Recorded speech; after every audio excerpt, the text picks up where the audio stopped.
JCPenny CEO Ron Johnson has been ousted. He was on the job for only 17 months. You know, he was hired with such fanfare from Apple. What went wrong? So I talked to a company insider, former company insider, who worked alongside of him, and he was very clear. He was brought in with this bold mandate for change, and he swung for the fences. I mean, new logo, new stores, new designers. He took away the sale, so no discounting, no checkout counters. I mean, he did some big, different things, but he did it all out of gut. No research. He didn't believe in it. So as a result of that, he burned through a lot of capital, both human and financial, with these untested strategies that did not work. No question about it. He also, despite the storied career at Apple and at Target, he had no experience as a turnaround artist. And I am told there was a palpable lack of alignment in the boardroom.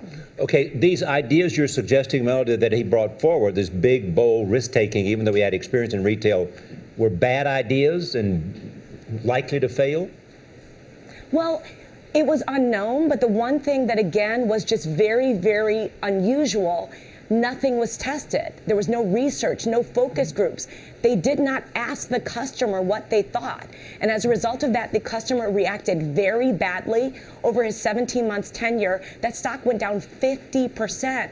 And the company started losing money from being a profitable business. So this was a very bad turn of events for a storied, iconic American brand. I think it's such an interesting business story because you have CEOs like Ginny Rometty, the head of IBM, talking about how important data and research is when actually making business decisions. And Melody knows that better than anybody. So now they're bringing back Mike Ullman, the guy who Ron Johnson replaced. So what does this mean for JCPenny?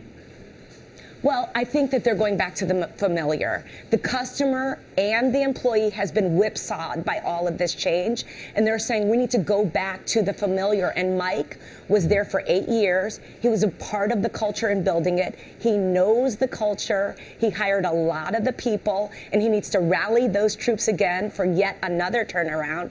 And he understands the customer and what they want. And they haven't been consulted in the last 17 months, and so they're thinking this is a good thing, at least in the interim. So, but why did he leave in the first place? He left after I think, one, he was interested in retiring. I've had the very good fortune of knowing Mike Ullman for the last decade and working alongside of him on a board. I have a lot of respect for him. 25 years as a retailer. He knows the mall. He knows he's a merchant. Really, really smart, thoughtful, does his homework. I think he had felt that his tenure was over there and he was ready to move on. And he's only being brought back on an interim basis while they figure out what they're going to do.